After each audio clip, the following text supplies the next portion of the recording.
Confesso que falar de família é um assunto que não me deixa muito confortável, pelo menos por duas razões. Uma que eu vejo assim que, apesar da minha família poder ser exemplo em alguma área obrigado, para algumas pessoas, algumas outras famílias, eu vejo que ainda tem muita coisa ainda que poderia ser melhor, né? Daí você pode dizer assim, mas se você olhar na Bíblia, está cheio de exemplos de famílias ruins. Não tem, acho que, uma família exemplar na Bíblia, né? Sim, mas é que esse seria o outro motivo, né? Pelo menos para mim, no meu coração, eu sempre fiquei com a sensação de que eu poderia ter feito melhor. Nós poderíamos ter feito mais e melhor, né? É que, na verdade, a gente, não sei como é que é a sua família, a gente, lógico, vê exemplos dos pais, mas nunca na minha família houve a intenção dos pais em treinar-nos para sermos pais também, né? A gente cresceu, ficou bobo, casa, daí já quer ter filho, os filhos vão vindo, a gente não aprendeu ainda como lidar com os filhos, a gente vai aprendendo na medida que eles vão aparecendo, né? Quando é um é uma coisa, daí vem dois, vem três, e assim a gente vai aprendendo na marra, né? Agora, a mesma coisa com netos, né? Estão aparecendo as netas na nossa vida, a gente não aprende a ser avô, a gente está aprendendo na marra, né? Mas, olhando para trás, assim, eu vejo e tenho a sensação de que nós poderíamos ter feito mais e melhor se, por exemplo, a gente tivesse tido um treinamento intencional nessa área, né? De como não só viver a vida a dois, mas como cuidar bem dos filhos e prepará-los para eles depois treinarem outros, né? Ou seja, suas próprias famílias, né? Então, o que eu vou falar hoje tem a ver com isso. É uma área que eu vejo que nós poderíamos ter feito melhor na família. Fizemos, de certa forma, mas daria para ter melhorado, né? E talvez os resultados, lógico, poderiam ser até melhores do que temos hoje, né? Mas eu queria lançar uma pergunta inicial. Vocês já sentiram que nesse mundo que a gente vive, esse mundo moderno, atual, aí, com tantas tecnologias, é como se a gente tivesse, queria fazer, já que vocês falaram de feira, né, como se estivesse numa feira barulhenta, porque vira e mexe, se você agora à noite não deixar seu celular desligado aí, vai aparecer uma notificação no celular. Ou a gente fica ouvindo opiniões de influenciadores na internet, nas mídias aí, né? A gente tem também as tendências culturais. Eu fico admirado com mulheres que estão aí com 80, 90 anos, né? Nossa, o que essas mulheres já viram da vida, né? E de tantas mudanças e influências culturais, né? Nasceram numa época que não tinha tecnologia quase que nada, né? E estão aí tentando mandar mensagem para o netinho, para a filha, para o filho, e ficam lá lidando e não sabem apertar as coisas direitinho lá, né? E recebendo essas influências desse mundo moderno que nós estamos vivendo, né? Fora isso, tem essas pressões da sociedade e que até politicamente tem uma certa influência sobre como ensinar os filhos, como treinar os filhos, né? E ditando para a gente o que é família, né? Que foge do modelo convencional bíblico, né? E então, diante disso, diante desses ruídos, desses barulhos aí, parece que uma voz que era para estar soando nas nossas famílias, ela fica meio que abafada, que é a voz da palavra de Deus. A minha auxiliar, ela, acho que ela faltou hoje. Cadê a Tainá? É que eu treinei ela, agora ela deixou outra lá, né? Pois é. Você vai ter que me acompanhar conforme que está escrito aí e vai ter que mostrar para eles, porque senão toda hora eu vou ter, apesar que tem a televisãozinha lá, né? Então a palavra de Deus, assim, diante dessas muitas vozes, ela parece para muitas famílias cristãs, é quase que mais uma voz, e não a voz, né, dentro da família, né? No Antigo Testamento, o povo de Israel, eles tinham lá um grande, ou um mandamento central, né, para eles, né, que era chamado de Shema Israel, que é ouve Israel. Está lá em Deuteronômio 6,4, ouve Israel, o Senhor nosso Deus é o único Senhor. Essa era a voz bem clara lá na família do povo de Israel. Era de manhã e à tarde eles tinham pelo menos uma citação dessa Shema, né? E fora outros momentos de festas que eram lidos essas orientações em Deuteronômio, em Números. E o povo andava com um chamado filactérios, né? Alguns até tinham aqui na testa os escritos da palavra de Deus para poderem ler, tinham os filactérios enrolados nos braços para olhar na palavra. E a gente tem a modernidade, aí poderíamos fazer esse recurso também, né? A gente tem Bíblia no celular, mas a Bíblia é só usada só no culto, né? Às vezes. E a gente não tem essa mania ou esse hábito, né? De fazer a palavra viva todos os dias. Os israelitas tinham. A gente hoje, por exemplo, entrega para as igrejas ou para a escola educar os nossos filhos. E a palavra de Deus nos ensina que a centralidade da educação está no lar.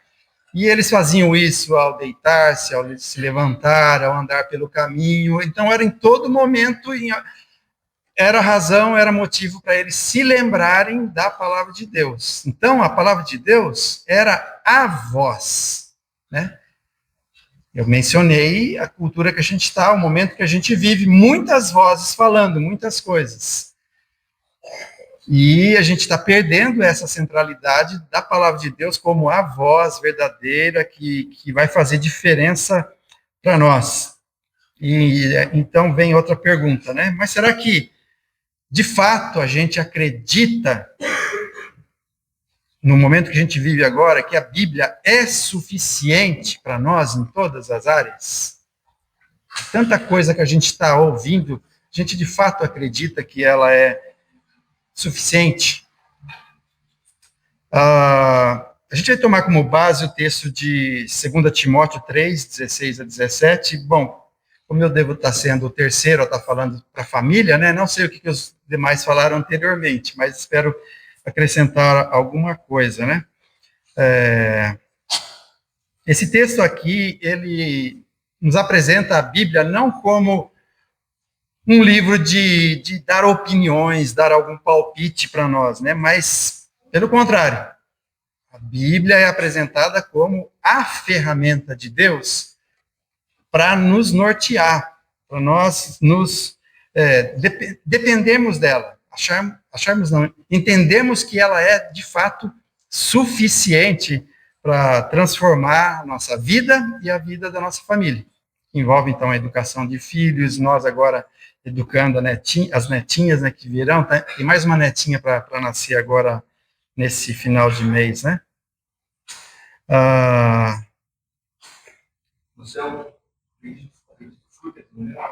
Pois é. Até os meus genros, pegando de gancho aí, meus genros chegaram para mim: ô Silvio, a gente veio conversar com você, pedir permissão para a gente gerar um neto. Falei, ué, tá aberto, tá liberado.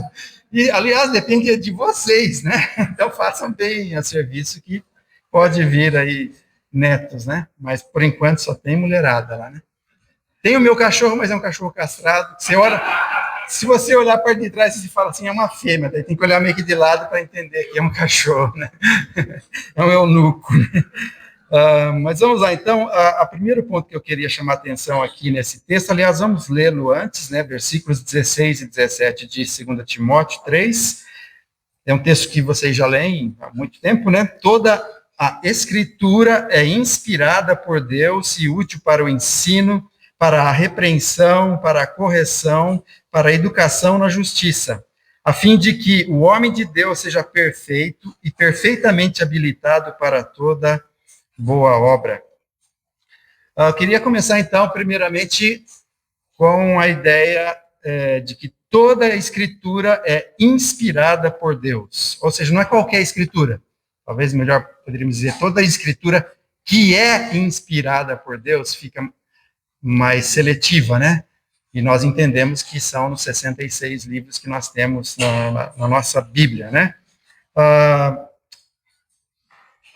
Na língua original aqui, a palavra telpneutos não é assim de inspirar para dentro, mas é de soprar.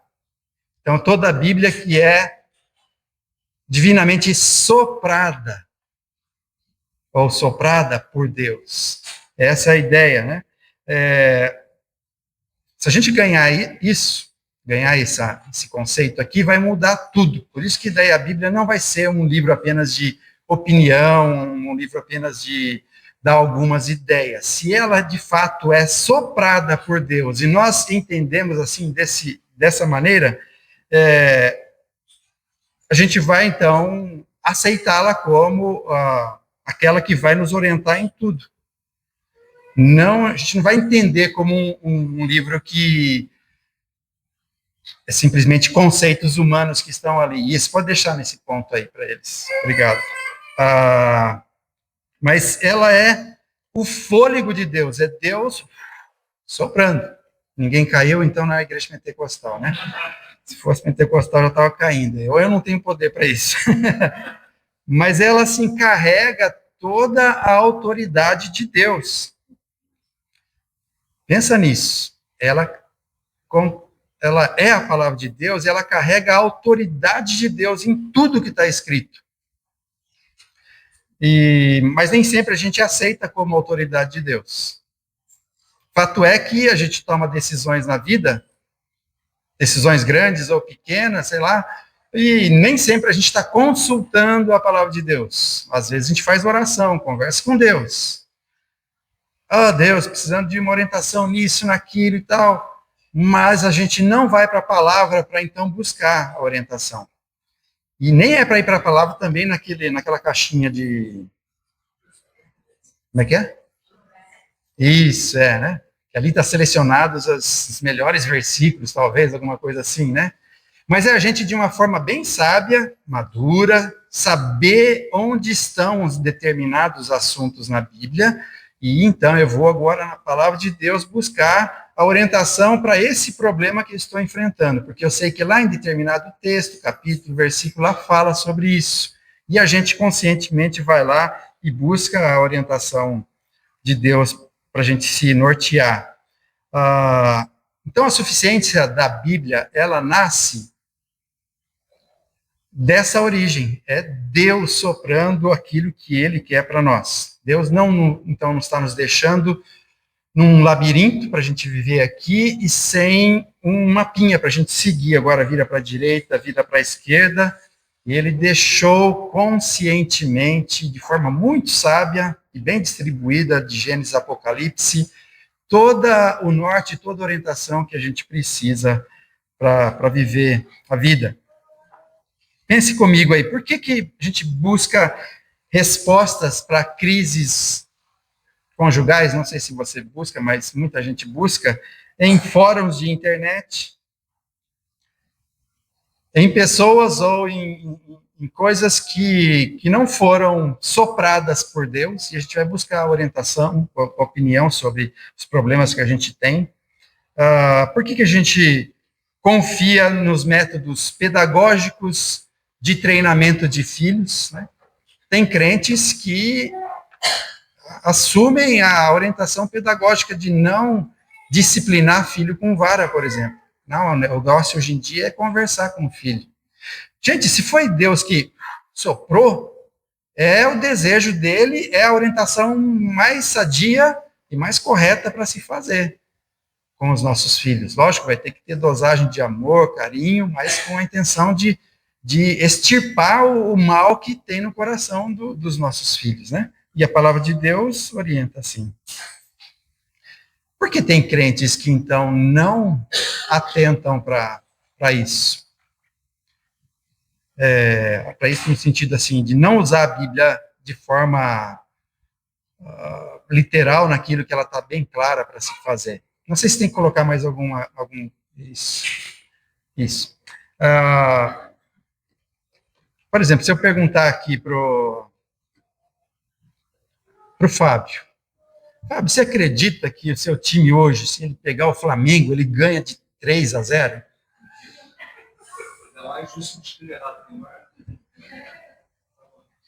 Por quê? O time dele é insuficiente. Poderia até dizer assim, pegando o gancho aí, né? Não querendo rebaixar o time dele, mas aproveitando também o gancho, né? Já que eu sou palmeirense, a gente até lamenta um vascaíno hoje à noite aqui na reunião, né? Não sei se eu posso brincar com ele, mas até fiquei vermelho aqui. Desculpa, viu? É aquela ideia, a gente perde o amigo, mas não perde a piada. Mas, assim, quando a gente entende que algo é suficiente, a gente não tem medo. A gente vai e agarra naquilo ali. Então, eu temo que, às vezes, a gente não vai para a palavra para resolver os problemas que a gente tem, buscar orientação. Eu temo que, de certa forma, a gente entende que ela não é tão suficiente assim, que ela não vai ter toda a palavra e toda a clareza que eu preciso para me nortear. Caso contrário, eu iria direto na palavra e não iria perguntar para um, para outro, simplesmente e parar por ali, né? Então, esse é o primeiro ponto que eu queria destacar, já que a ideia é famílias centradas na palavra, a gente tem que ganhar a ideia de que ela é suficiente, né? Porque foi o Deus que criou tudo, que soprou aquilo que a gente precisava e que era necessário para a nossa vivência aqui na Terra, né? E agora o segundo ponto que eu queria tocar aqui tem a ver aí com o restante da orientação no versículo 16 ainda, que diz que essa palavra, então, que se origina em Deus, então ela é suficiente para tudo que a gente precisa. Ela é útil para 4 coisas: para o ensino, para a repreensão, para a correção e para a educação na justiça. Então, ela vai ter uma utilidade, essa suficiência das Escrituras. E aqui que ajuda-nos até a focar e nos fincar mais como famílias na palavra de Deus, porque ela vai ter uma utilidade muito grande. Ela vai ajudar a forjar o caráter das pessoas da família e, consequentemente, da família toda. E porque sempre tem as ovelhas negras, aqueles que dificultam mais o nosso trabalho como família, mas à medida que cada familiar vai sendo tocado e transformado pela palavra, esse caráter vai mudando da pessoa e, consequentemente, a família vai ter um caráter próximo do que a palavra de Deus diz. A primeira expressão que é dita aí, então, é que ela é útil para o ensino. Ela vai deixar o norte para nós. Isso, pode ir na primeira caixinha aí. Isso. Ela não só vai ensinar quem é Deus, mas vai ensinar quem nós somos. E isso aplicado para o lar vai definir para nós, até teve, acho que, um cântico aqui, se eu não me engano, que a gente entrou, vai definir para nós o que é sucesso, vai definir para nós o que é amor, vai definir para nós o que é prioridade. É sinal que, então, sem o ensino da palavra de Deus, é como que a família fica assim à deriva. Daí qualquer onda que está aí de orientação da cultura, das pessoas, de um vizinho, de um familiar, vai nos levar e vai nos desviar do que a palavra de Deus diz. Então, quando se fala dela ser útil para o ensino, ela está querendo nos informar isso. Ela vai mostrar, como está ali, o caminho certo para a família seguir. Então, essa é uma coisa. Mas a segunda coisa que diz aí, outra expressão, é repreensão. A palavra de Deus, além dela nos ensinar, ela vai confrontar. Ela vai falar assim para a gente: olha, você saiu do caminho, você desviou. E isso, então, o Espírito Santo vai tocar no nosso coração, né? Naqueles momentos quando a gente, por exemplo, por orgulho, a gente está brigando ou está brigado com o nosso cônjuge, e a gente está querendo prevalecer, então passa-se um períodozinho de climão entre nós, né? Então a palavra de Deus vai mostrar, opa, tem coisa errada aí, você está errado nisso. E vai mostrar para outra parte também, porque nem sempre alguém, como cônjuges, tem 100% de culpa em alguma intriga entre si, né? Aquela atitude de rebeldia dos filhos, a palavra de Deus então vai mostrar para o filho se ele está se deparando com a palavra de Deus, ou vai mostrar para os pais que o filho está tendo uma atitude contrária e errada com relação às escrituras, né? Então a Bíblia vai funcionar como se fosse assim um espelho na nossa mente. Quanto mais a gente se depara com ela e olha para ela, mais ela vai revelar essa sujeira. Quanto mais a gente se apresenta para o brilho da glória de Deus, mais esse brilho vai mostrar a escuridão, as fraquezas que nós temos, né? Então a palavra de Deus, ela mostra o pecado, ela condena o pecado quando a gente se depara com ela, para então nos despertar. Olha, o ensino é uma coisa, ó, o ensino fala isso, mas agora a palavra de Deus está falando, eu estou errado com relação a esse ensino. Então ela desperta para esse erro. Daí então vem a terceira expressão aí, correção. Então se na repreensão, segundo o item, aponta o erro, na correção vai mostrar então qual que é o caminho certo. Houve um ensino, eu não estou de acordo com esse ensino, estou andando errado, a Bíblia me apontou, me repreendeu, isso daqui está errado, essa atitude aqui. Agora, a própria palavra vai me mostrar, então, o caminho certo. Vai me dizer o correto é você se corrigir e voltar para esse caminho aqui. E ela tem uma intenção, que é a quarta expressão aí, para instrução na justiça. Pode colocar o quarto quadro aí. Vai ser um treinamento contínuo, como um atleta ali que todos os dias treina. Esses maratonistas aí de 20 quilômetros, 42 quilômetros e tal, eles correm por semana, se não me engano, 200 quilômetros. Eu sei que corre muito, muito, muito, para depois eles correrem 20, 10, 40 quilômetros numa competição. Então, a palavra de Deus deve servir-nos assim como uma orientação que, como um atleta está todo dia treinando. Eu fiz 60 anos esse ano, né? E eu sempre ficava incomodado com a minha pochete, né? Porque, como é que chama? Que não está acelerado mesmo? Metabolismo, né? Depois de um tempo, lógico, por volta de uns 40 e poucos anos, o metabolismo vai ficando lento, você vai ganhando umas gordurinhas sem querer ter ela, né? Falei, não, por enquanto não está me incomodando. Mas daí eu falei, mais para frente vai fazer diferença. Se eu mantiver esse púlpito ambulante, assim, né? Não sei se o sobrinho fica incomodado com isso, isso aí vai ter problemas lá na frente, né? Então eu estou tentando, como é que fala? Retardar e, está fugindo a expressão aqui, ganhar o tempo perdido, que eu deixei de lado de fazer exercícios, né? E eu estou vendo que não é fácil. Perder a gordurinha lateral, essa pochetinha aqui, não é fácil. Nossa, é um equilíbrio de exercício, uma alimentação. Agora a André está pesando minha comida. Eu como de marmita agora, marmita pesada lá em casa, lá, né? E tem que ter tantas porcentagens de não sei o quê, de não sei o quê, de não sei o quê. E antes eu tomava o meu cafezinho com leite de manhã, agora eu encho de pó no café. É um gosto diferente, né? Tem um negócio daquele de sabor de baunilha. Então, imagine, café com baunilha, com leite, é tudo ali assim, né?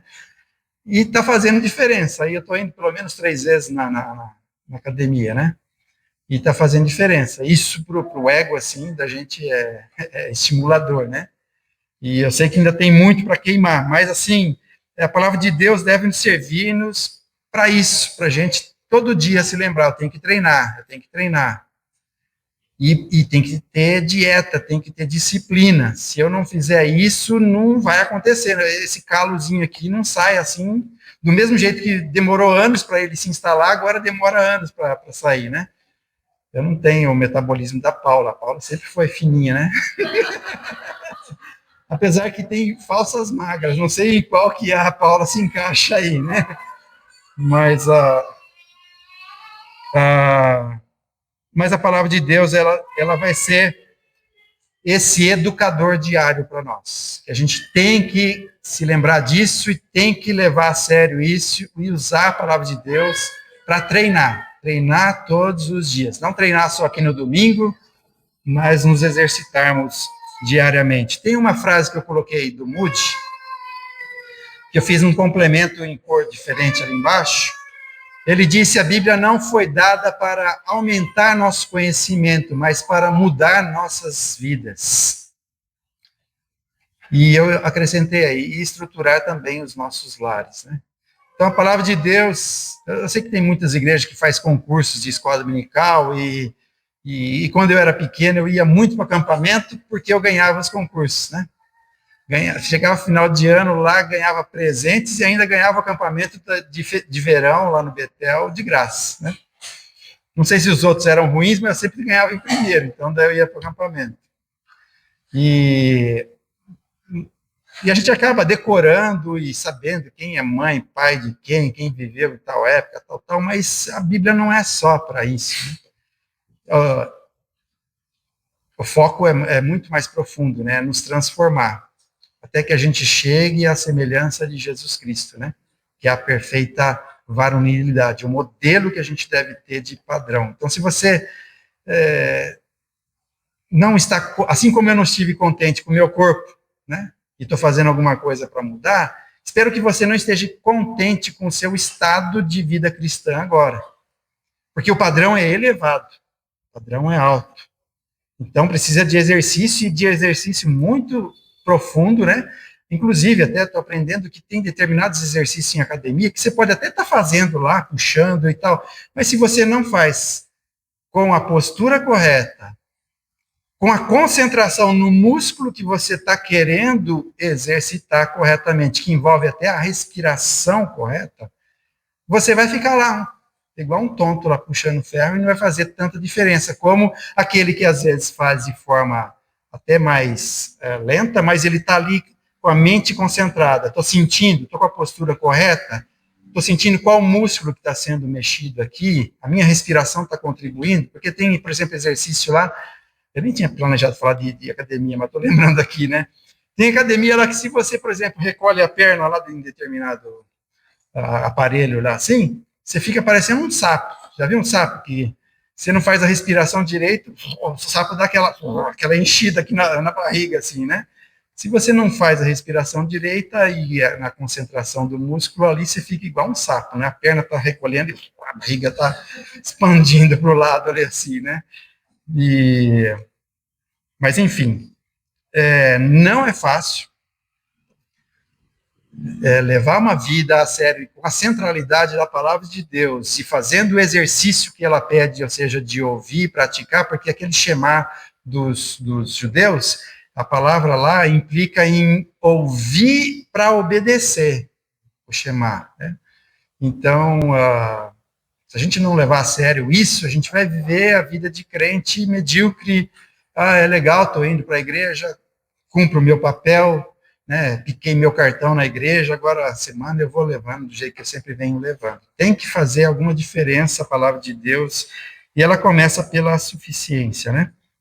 O terceiro ponto, terceiro e último ponto, é que é o objetivo dessa suficiência das escrituras, né? Diz a palavra de Deus ali no versículo 17, para que o homem de Deus seja apto e plenamente preparado para toda boa obra.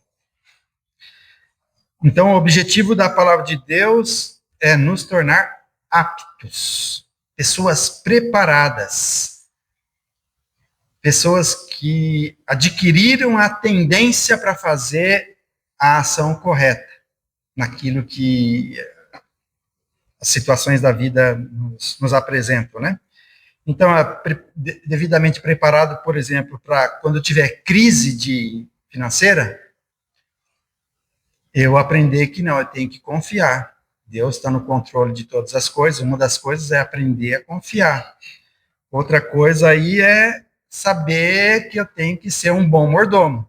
Então, se apertou a crise financeira, eu vou ter que, então, ver onde que eu posso tirar para sobrar, para eu poder dar uma aliviada nessa crise financeira, até voltar a uma situação melhor, e então, daí eu posso ter um pouquinho mais de regalias e confortos com o dinheiro que eu tenho. Mas isso vem com o aprendizado da palavra de Deus. Eu estou apto a enfrentar essas dificuldades aí, na área financeira, por exemplo. Na área, por exemplo, de doença, e a doença vem, para alguns mais pesado que outros, né? E Deus sabe, à medida que cada um pode suportar, a palavra de Deus vai ter o consolo, pelo menos nas promessas eternas. Lembrando que as coisas aqui, elas vão passar, então não vão ser coisas que vão que vêm para nos destruir, muitas vezes elas vão nos treinar, e temos promessas dos benefícios eternos ainda. Mas a gente tem irmãos, a gente tem situações que dá para nos agarrarmos para enfrentar os problemas das doenças, né? Quando os filhos crescerem, vai chegar uma hora que eles vão sair para a faculdade. Eu tive o privilégio de ter minhas 3 filhas nas faculdades daqui, né? 2 delas ali na Unicamp e outra na... Qual que é? No centro da cidade, Examp. Graças a Deus não paguei faculdade nenhuma. Esse é um grande benefício. Mas coloca seus filhos ali na Unicamp para você ver. Que sujeira que eles vão ver ali. E as influências que eles vão ter ali. Então, quando a gente está apto pela palavra de Deus, preparados, a gente vai lembrar assim, não, eu eduquei meus filhos, eu mostrei para eles a verdade, eles aprenderam, eles sabem qual que é o certo, qual que é o errado. Então agora eu vou ter que confiar que eles estando lá, mesmo aquele ninho de cobras ali, eles ainda vão responder à palavra de Deus naquilo que eles aprenderam, né? Então isso que tem a ver com o ser apto para toda boa obra e pastorear o coração do cônjuge, pastorear os filhos, é uma grande boa obra. Não é só boa obra vir aqui, dar ofertas, tocar, cantar. Talvez uma das grandes tarefas que a gente tem como boa obra é a gente cuidar bem da família. Não precisa ser um teólogo. Lógico, se você conhecer as nuances teológicas, né, vai ser muito melhor para você manusear a palavra de Deus na hora de instruir. Tem muitos pais que não sabem instruir filhos, netos, porque não sabem manejar bem a palavra de Deus. Como diz lá em 2 Timóteo 2,15. O manejar a palavra de Deus ali é fazer corte reto, separando porções. Não é tudo que está na palavra de Deus que é literalmente para mim hoje, né? Tem muitas igrejas aí que pegam vários textos e aplicam literalmente para si hoje, né? E isso vai atrapalhar na hora de educar os filhos, né? Concluindo, para não tomar muito mais tempo aqui, pode pôr no outro slide.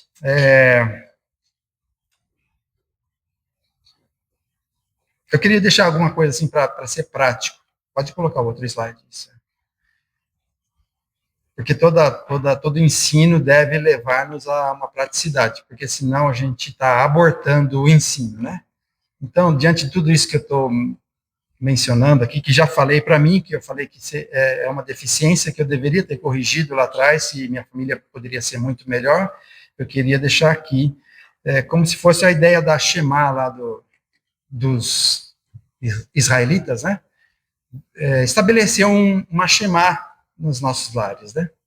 No sentido de que vai ter uma voz que vai estar ecoando todo dia ali dentro da nossa casa. Aí o desafio para os irmãos aqui é fazer como se fosse um altar da família, não sei se eu coloquei isso, vai falar. erguendo um altar. Pode colocar o restante, que daí do slide, só para eu saber o que é que eu pus. Isso. Não precisa, assim, fazer algo assim muito complexo, não. Mas se estabelecer em casa, que seja 15 minutos, em que a palavra de Deus vai ecoar ali dentro da casa. Talvez vai ser uma leitura de um parágrafo bíblico, em que, talvez, depois de ler, um pergunta para o outro, como é que isso aqui se aplica no nosso dia hoje? Depois um fala uma coisa, tal, rapidinho, daí vamos orar, então. 15 minutinhos, pelo menos, diário, para deixar a palavra ecoar. Porque senão outras vozes, querendo ou não querendo, com o nosso celular ou não, com amigos ou sem amigos, as vozes vão começar a vir durante o dia. E elas vão ganhar o nosso ouvido. Então, comecemos ouvindo a voz de Deus, deixando essa voz ecoar, e eu acredito que Deus não vai precisar de um alto-falante. Se a voz de Deus estiver ecoando na nossa casa e a gente, então, ouvindo ela, naturalmente a nossa vivência em família já vai ser o eco dessa voz de Deus, né? E eu queria deixar esse desafio para os irmãos, então. Tá faltando coisa aí. Isso. Eu estava falando sobre isso. Então era para você estar colocando isso. Obrigado. E agora, finalizando. Isso, pode ir para o outro slide lá. Ok. Aí a ideia. Então, esse é o desafio. Teve um desafio da semana, assisti um vídeo, mas agora esse desafio é diário. A minha família nunca foi treinado a fazer isso em casa, né? Ouvir a palavra de Deus e ler. E essa área que eu achei que eu deveria ter feito melhor dentro de casa. Então, se você não quer cometer o mesmo erro que eu, e talvez ter resultados muito melhores, faça isso. Deixe a palavra todos os dias, pelo menos 15 minutinhos, com o cônjuge, com os filhos juntos, e conversam e oram sobre o texto lido lá, e deixe a palavra de Deus falar ao seu coração. Espero que essa meditação te sirva de alguma forma, e que abençoe nesse projeto de famílias centradas na palavra de Deus. Vamos orar? Senhor, quero te agradecer pelo privilégio e oportunidade de voltar a estar aqui compartilhando a tua palavra com essa igreja, e diante de nós temos um grande desafio, de fato, sermos famílias centradas na palavra do Senhor, e falamos muito e agimos menos do que falamos, e pedimos a tua graça para nos manter firmes nos teus caminhos e nos dar sabedoria sobre como aplicar esse altar da Shema na nossa vida, para que a nossa família seja abençoada, os nossos filhos e nossos netos também. Ajude os meus irmãos e a mim, Andréia, também nesse desafio prático. Eu peço a tua bênção sobre nós, em nome de Jesus. Amém. Obrigado, irmãos.